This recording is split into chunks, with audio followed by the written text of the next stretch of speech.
Yo, what's good, Bills Mafia? Shout out to the world, but what's good, Bills Mafia? This is Stevie Johnson, Mr. Why So Serious. I just want to let y'all know, make sure y'all check out the Moneyball channel on YouTube. They got all the hottest interviews, and they got the latest with me. Check it out. One look. What is up to all the Moneyball fans and all of the supporters? I just want to say thank you so much and Merry Christmas, Happy Holidays to y'all. I want to give a shout to one of my brand new sponsors, Green Eats. Green Eats is the spot.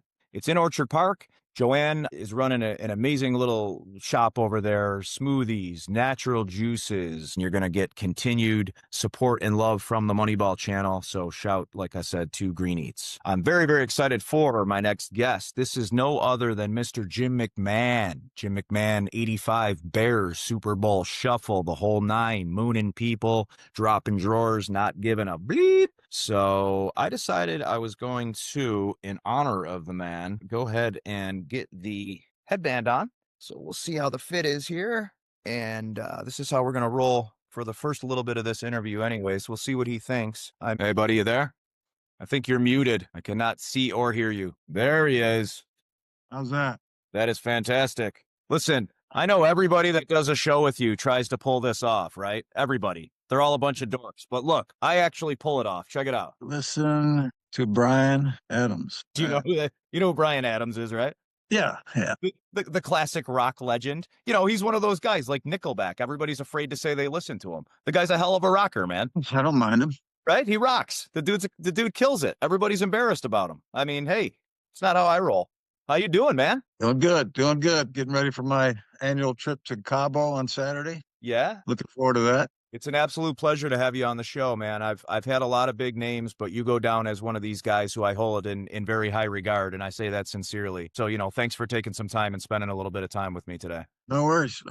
It seems like your name will come up in conversation, whether it's thought about prior to or not. Sometimes Jim McMahon will just come up in conversation. You're kind of that guy, man.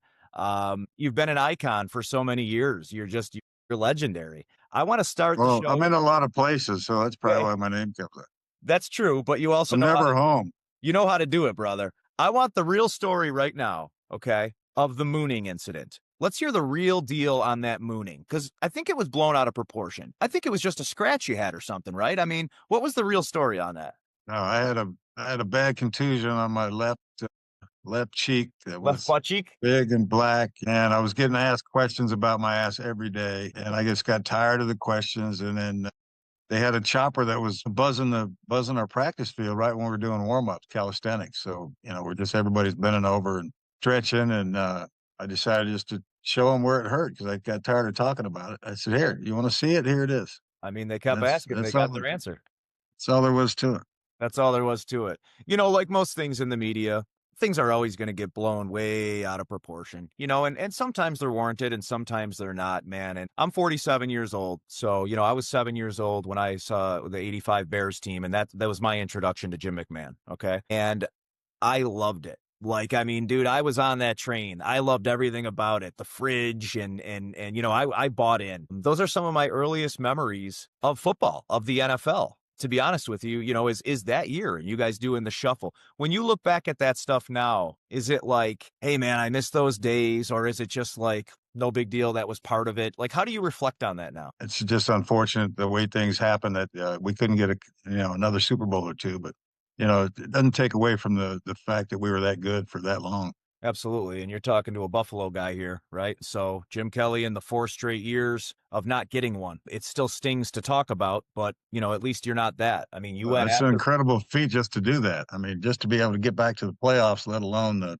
championship game in the Super Bowl 4 years in a row. That was a hell of a run too. It's insane, and Jim, I speak to him here and there, and it's not like he doesn't want to talk about it, but those guys from that team, when they look back and they reflect, because that was a long time ago now, right? That was 30 years ago. And, it's like 4 years in a row, man. You could talk about it over and over again, but it's still, like you just said, it's just mind blowing. The fact that they could get there all 4 years, you know what I mean? Yeah, no doubt. It's not an easy road to do. And a lot of people, I think, Jim, they don't know, that you have 2 Super Bowl rings. I mean, you got that last one there with the Pack, right? Yeah, I snuck in a nice ring with the Packers. You snuck that too. It was a good year and a half or year and 5 games. I think I was up there. Treated me great. Andy Reid was on the staff. That was the big reason I ended up there. Andy and I were teammates in college, so I've known him forever. Yeah, 70. Oh, I think he came to BYU in 79. Okay. And I played with him in 80 and 80. I think his senior year was 80. But yeah, he was a JC transfer and came in, and he was my left tackle in 1980s. Known him forever, and he was the one that really pushed for me to get up there. And I probably should have went up there a couple years prior, but I just couldn't. There was so much bad blood between the Bears and the Packers when I played against them. I couldn't bring myself to do it. And then when Holmgren was the head coach, I liked Mike Holmgren. I thought he was a hell of a coach. I had a year and 5 games of doing basically nothing. Favre liked to take all the reps in practice, which was fine with me. I wasn't a big practice guy. Yeah. Just kind of stayed in shape, and if something happened to Brett, I would have been ready. But like, he was a tough kid, and he didn't like to come out of games. And I told him, I said, if you ever come out, you're never getting back in. So I think that kind of motivated him a little bit. In all sincerity, I'm sure it did. The competitor that guy is and the competitor that you are, I bet that lit a fire under his ass a little bit and said, hey, listen, I know McMahon's right behind me. Yeah. I mean, that was an offense that I would have been, happy to play in. It was more familiar to me. It was more like my college offense than anything I'd played in the pros. It would have been a good stats. Did you get on the field at all? Or did you get on the field at all? I played in a couple of games, like, not, late in games, nothing significant, but I think I threw 5 passes, completed, I think 3. So that was my Green Bay career. But yeah, it was a good time. I got to play with Reggie White again. I got to play with Reggie in Philly, so it was nice to see him. It'd be great to see him get a ring. I mean, he deserved one. But it was a good experience. How was your relationship with Favre? I mean, how was he? You hear so many stories, polarizing guy, right? And obviously Jim McMahon, you can say that in the same sentence as well. How were those two personalities? Did you guys clash at all, or were you guys cool? No, we got along really well. I mean, Brett's he's a competitor, he's a prankster. He likes to have fun. So we had a good time at practice and meetings and stuff like that. And no, it was, even when I decided to go back for that last year, because I almost retired the year, after we lost, because in 95, we lose the NFC Championship game. And just like we had done in Chicago in 84. We got back to training camp in 96, and I was looking at the schedule, and I noticed the Super Bowl was back in New Orleans again. It was on the same day that we played. So I showed Brett the schedule. I said, look, dude, the Super Bowl's back in New Orleans, down by your hometown. I said, everything's working out like it did in 85. Yeah. I said, we lost the championship. I said, just don't screw this up. Yeah. So we can't, this is like, it's just written in the stars for us. And sure enough, we get down to New Orleans and we play the same damn team, the Patriots. 11 years later, the same day in the same stadium and the same team. That is wild. I did not know that. Pretty deja vu. Yeah. Dude, that is wild. And you kind of, I wouldn't say you manifested it, right? But you, in a way, did. I mean, you talked to Brett and you said, hey, just get down there. And don't screw this up. Yeah. I mean, it was all set for us. I mean, we had a good team. One of the things with your game, okay, that I think was very underrated, a lot of people will talk. First of all, there's 2 things. That 1 year where, you were limited with injury, you were 11-0, okay, as a starter, first of all. And then your rushing yards. You were kind of I wouldn't say the pioneer of it, right? And this kind of bounces to Favre too, because Favre then, his game changed. I noticed his game changed a little bit after 96. He was running the ball a little bit more and stuff. I don't know if you had anything to do with that or not, but you're very underrated for your ability to rush the ball. Now, I know coaches didn't like your head first slides. Okay, that's all right, but you just would get it done however you needed to get it done. And that's how you played football. Was that something just, in you, Jim? Like when you were a kid, were you the same way? You were just like, I'm going to get this done no matter what it takes? Yeah, I mean, it's just basically instinct. If you take off, I didn't run just to run because I wasn't fast enough to just do that. But if I saw an opening, pretty fast, man. You made yourself look fast.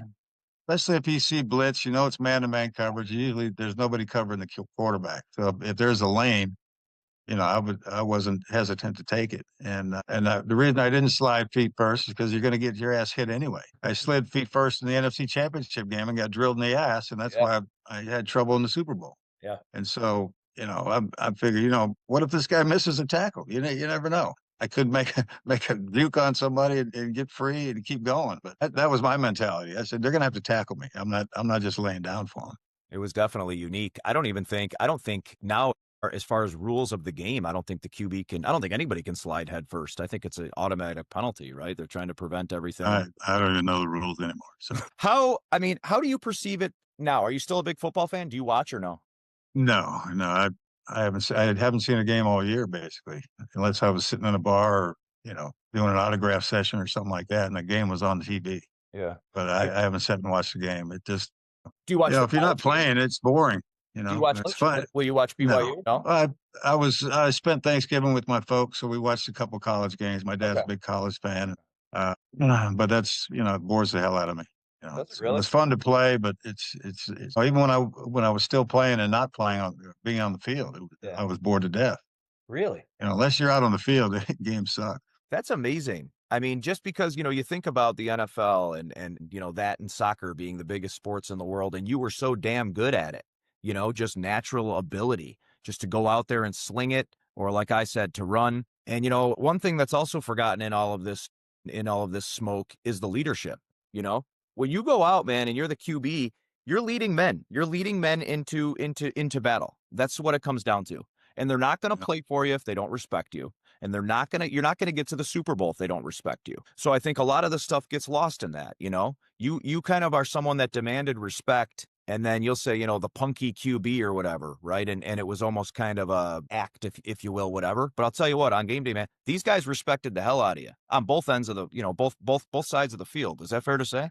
Well, they're not going to respect you unless you know what the hell you're talking about. Right.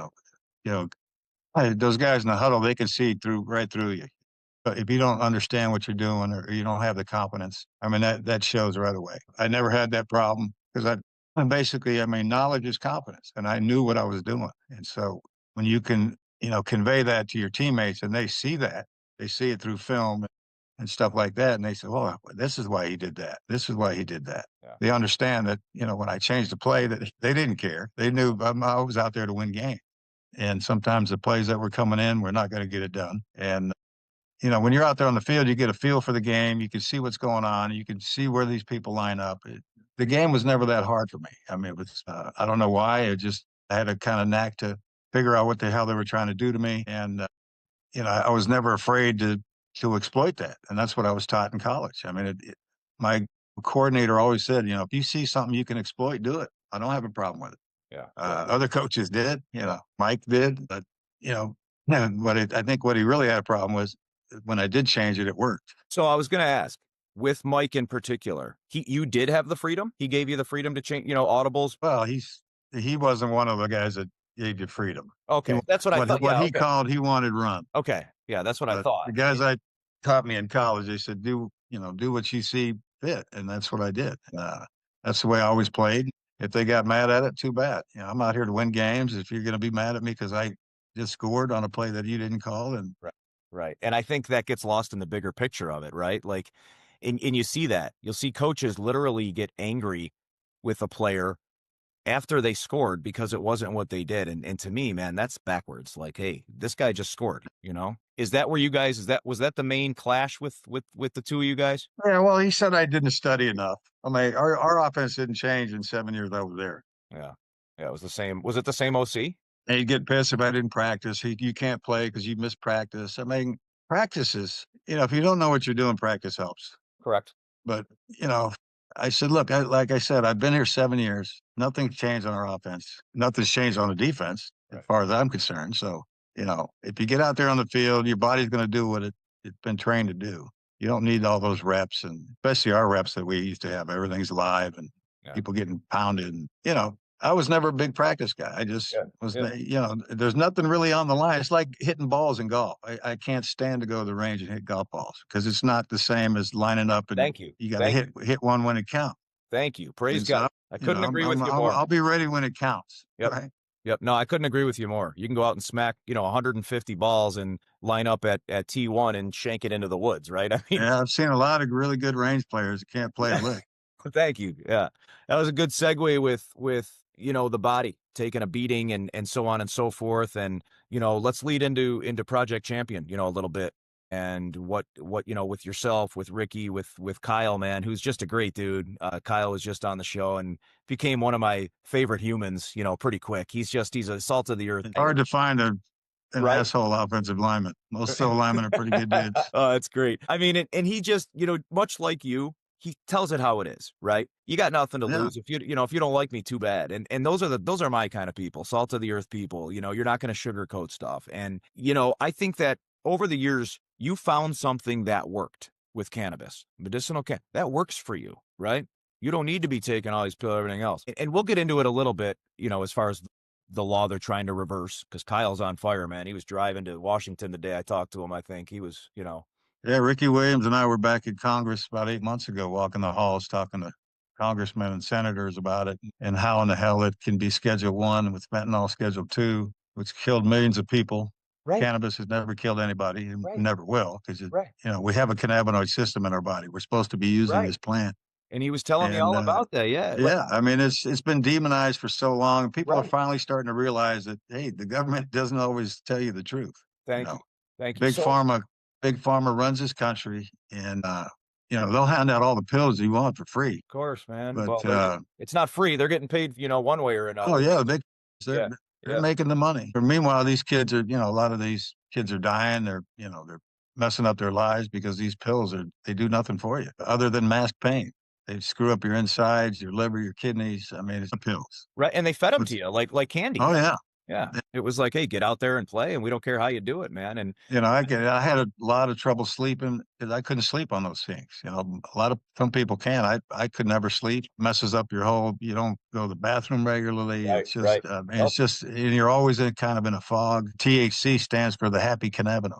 Is when you're smoking, you're happy. You don't see guys that are stoned getting out in fights and no. stuff. All these drunk people fighting all the time.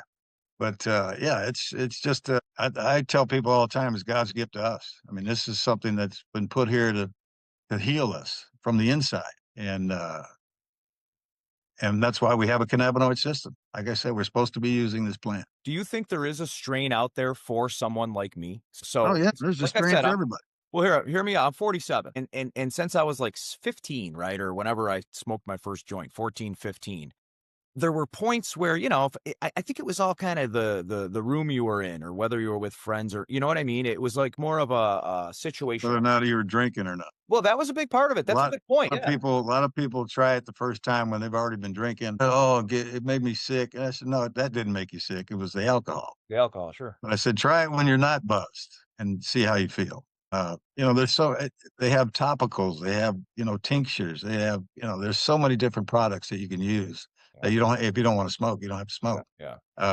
I gave my dad some topical balm for his knee when he had his knee replaced. And he's like, oh, I don't want to get high. I said, you're not going to get high rubbing this on your knee. Right. Well, that's the biggest misconception, right? Like people think, you're using the stuff for pain relief and old ladies, right? Rubbing it on their body. You're not going to get high, and Right. With the law they're trying to switch, those old ladies would be felons, correct? Yeah, I'm not keeping up on the current, laws. That's with me. And We're trying to, because every state's different. It's still different federally. So until we've been trying to get a meeting with President Trump for close to a year now. And, with all our schedules and his schedule. So everything, we can't get it done yet. He's for it. I think he would understand it because he's a businessman. Yeah. He doesn't drink or smoke, but he understands business pretty well. And there's like over $1 trillion in the cannabis space that could be in circulation. And if we can get, a federal, get it off the schedule, period, or at least get it down to Schedule 3. Okay. That's what. But it has no business being on the schedule. It's not a drug. It's a medicinal herb. It's only a drug when man puts his hands on it, and starts messing with it. If you just shoot coca leaves your whole life, you wouldn't have a cocaine problem. You have a lot of energy. No, you're right, but brother. It's the chemicals that get you addicted and makes you, do stupid things. Yeah, it's just until we get everything ironed out, federally, and I think the states will fall in line then, and you'll see I think Big Pharma is going to buy out all these companies anyway. Once people realize that this stuff actually is good for you and works and it doesn't kill you, they're going to lose a lot. What is it now? Is it federally a Schedule 1 now or 2? Or what is it federally now? Still on Schedule 1 federally. Yeah. Really? Yeah. And you said a fentanyl or whatever is a 2? Yeah, fentanyl's it too. Yeah, it's ridiculous how they What put it planet out. are we on? I mean, Yeah. well, I think Well, Trump. there was 5 people that Dr. Donna Ballin could tell you, she can name them off quickly. The 5 people that kind of went around the whole world. These are people like the Rothschilds and DuPonts and, Yeah. I'm probably getting the wrong names, but there was 5 individuals went around the world, told every country, this is bad, put it on your, drug list. Gotcha. And that's when Big Pharma took over. Yeah. Okay. And they've been trying to replicate it for 100 years. They've had a patent on it for over 100 years. And they just can't replicate what comes out of the ground naturally. Right. And, people could say, all right, well, then argue with, peyote or ashwagandha or, ayahuasca or any of that stuff. Listen, I'll say the same thing in regards to that. It's all how you take it. Like, if you're bong blasting, 5 times a day or you got a gas mask on, right, and you're trying to get as high as you can, you're obviously abusing it, just like anything else in the world. If you're the guy who knows what he's doing, you smoke a joint, you're trying to relieve some pain, relax, whatever, completely. So you do agree with that, right? Like these guys bong blasting shouldn't be driving down the road with my kids in the car. Is that right? That's fair to say? No doubt about it. Yeah. I think they should treat it the same way as anything, right? If it's legal to drink, dude, I take a couple shots of whiskey, I'd want to fight you right now, right? So, yeah. I mean, if that's legal, then how is it not, I'm with you 100%. I'm with you 100%. I hope you do get that meeting with Trump because I think you're right. He would see it as, okay, look at this more from a logical standpoint. It's money. That guy thinks with money, Yeah. We'll see where that goes. I mean, I think, yeah, because the whole industry is struggling right now. There's still 75% black market because of the damn rules and regulations. Yeah. Is that there's no difference in the weed. They say it's either medicinal or recreational. There's no difference in the weed. right? It's all the same, but they want it. You have to be put in a category. Everybody's got to be. You're a Republican or you're a Democrat. I mean, everybody's got to be in some kind of a category, and it's ridiculous. Listen, now you're speaking my language. I hate it. And I said a long time ago, you want to eliminate every problem in the world, man, get rid of Democrats and Republicans because we're Americans. I've been saying that forever. Like, it's the dumbest thing in the world. And you and I could talk for hours about this stupid electoral, all this nonsense, right? We're all Americans. Somebody will not like you. They'll judge you before they know anything about you because of where you stand. Oh, I know that really well. You absolutely do. And but then they'll do it, politically because of your red or blue. Like, come on, man. It's the same thing. Reputation. Oh, this guy likes weed. Jim McMahon, he's for cannabis. He must be a bad guy, right? I mean, it's the dumbest thing how people are judged and put in this pigeonhole category, Yeah, I get a lot of heat on my Instagram sometimes because I wear a Trump shirt. Oh, I was a big fan. Now I'm not. I'm like, I don't give a shit. Yeah. I'm not going to lose sleep because you don't like my shirt. Good for you, man. Seriously. Where is home now, man? Where do you call home? I'm in Scottsdale, Arizona. Okay. Been out here for 15 years. Love it. Yeah. Is that sun's out? It's probably going to be about 70 today. It was 75 yesterday on the course. Beautiful. You a big golfer? Yeah, I try to play as much as I can. Been hell with this foot the last 4 years, but getting around a little bit better. I don't ask the handicap, right? Here's what I ask a golfer. What is your? I am a handicap, so that's it. But listen, I even got them on my car plates. Listen, brother, what is your score for 18th without any mulligans, right? And you're counting the shot that just went into the woods off the tee box. What are you shooting? Right now, probably mid 80s. Okay, that's good. If that's an honest mid 80s, that's good though. I don't care. I'm playing basically on one leg, so I'll take mid 80s. Dude, I'll take it. I mean, any day of the week, regardless. No one's honest about their golf score. I could tell you would be. How many times do you go out with your buddies, if you go out with other people, and you catch them, and you say, "Oh, would you 7?" Or I'm sorry, 4, and you counted 7. Oh yeah. Why? There's a lot of people that can't count very well. They're not going to get any better. Like, who are you fooling? You know what I mean? Well, I like those kind of people because then their handicap's lower than it should be. Well, that's true. Then that's when you can take a lot of money. Yeah. Do you are you a gambling man on the course? I'm not a big gambler. I'm going to play in a Skins game tomorrow with a bunch of ex-hockey players, a bunch of the Coyote alumni out here. Okay. They have a Skins game every Wednesday and Friday. Okay. I haven't made it the last couple of weeks, but I'm going to make tomorrow. It should be fun. Guys are blast, so it's always a good time out there. Those hockey guys are a lot of fun to hang out with. Yeah, they're fun, right?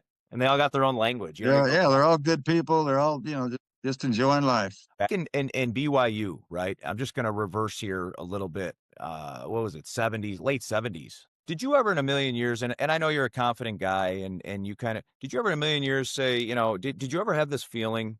Like, did you know when things were about to turn for you, right? Did you say, I'm going to go be a pro? Like, did you ever have that gut instinct where you're like, you just had a feeling like something was going to change in your life for the better and you're going to go play pro ball? Did it ever work like that? Well, that's all I ever wanted to do is be a pro ball player, but I wanted to play baseball. That was my sport. That's Get what I out of loved here. playing. Really? Played uh, I didn't well, know I that. played my freshman year in college for I think I played 6 or 8 games. I can't remember. Okay. But that's one of the reasons I chose BYU. There's only 2 schools that said I could play both sports. No I went kidding. back to Nebraska and Oklahoma State and a lot of schools that, they all said, no, you can't play both sports. And the 2 that did was BYU and Nevada, Las Vegas. And Vegas was my last recruiting trip. I had a great time. And I'm like, came home, said, Pops, I'm going to Vegas. And he said, no, you're not, son. I said, Pops, listen to me. He says, you're not going to Vegas. I said, they just offered me a house, car, money, easy job at the casino. I know But this was UNLV? yeah. And Yeah. this is before all this, way before the NIL. Yeah. Oh, yeah. There was some schools that were paying out money, but that was probably a little bit Illegally. later on. Yeah. The SMU got in trouble, got, killed later on. I said, this is 1977. So I'm like, yeah, I'll be a millionaire before I get out of school. He said, no, you're not going. It's not he didn't think that would get me to the next level, being at Nevada, Las Vegas. And I said, look, I don't, I knew I was good enough to get to the next level. I didn't have any qualms about that. But I wanted to play baseball and I wanted to have fun in college, like most people. Of course. You talk to somebody about their college life, that was great. It wasn't too much fun for me. Friday nights were fun and Saturday, whatever game day was, that was fun day. Right. Other than that, it was not regular college. Right. And so I played those 6 or 8 games and I couldn't get out of spring. Not to interrupt you, Jim, but a lot of people, they don't realize that. When you're like a star at your school, playing sports, but Yeah. you don't get that whole, you know what I mean, though? You don't get that whole college life. No. It's a totally different experience. And it's, I learned a hell of a lot, not only football, but about people and life. But I couldn't get out of spring football practice. I'd play a game of a doubleheader and I was playing in the outfield. And throwing the ball from the outfield is a hell of a lot different than throwing it from the pocket. And I was having some shoulder problems.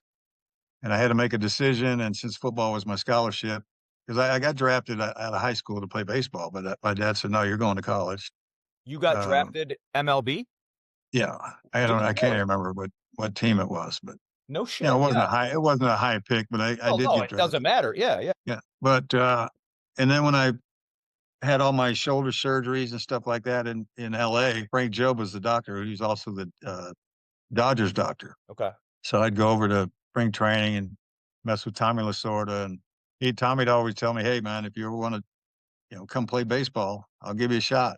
I said, I might take you up on that because I'm getting my ass beat out here playing football. Jim, I know I wouldn't feel this bad if I would have played baseball. Yeah, I never knew this. I never knew you were that. I mean, baseball is my passion, and I have a lot of ball players on the show. I never knew you were that into it. Oh yeah. Could you hit a curveball? I can hit anything. Yeah. Wow. Yeah, I switch hit. I mean, it was. Do you think I hit with more power from the right side, but I could see the ball better from the left side because my left eye is the only one I can see out of, basically. Well, yeah. So when I batted left-handed, I could follow the ball all the way to the glove. Okay. But when I batted right-handed, I'd lose it right in the hitting zone. I'd get here and I couldn't see a thing.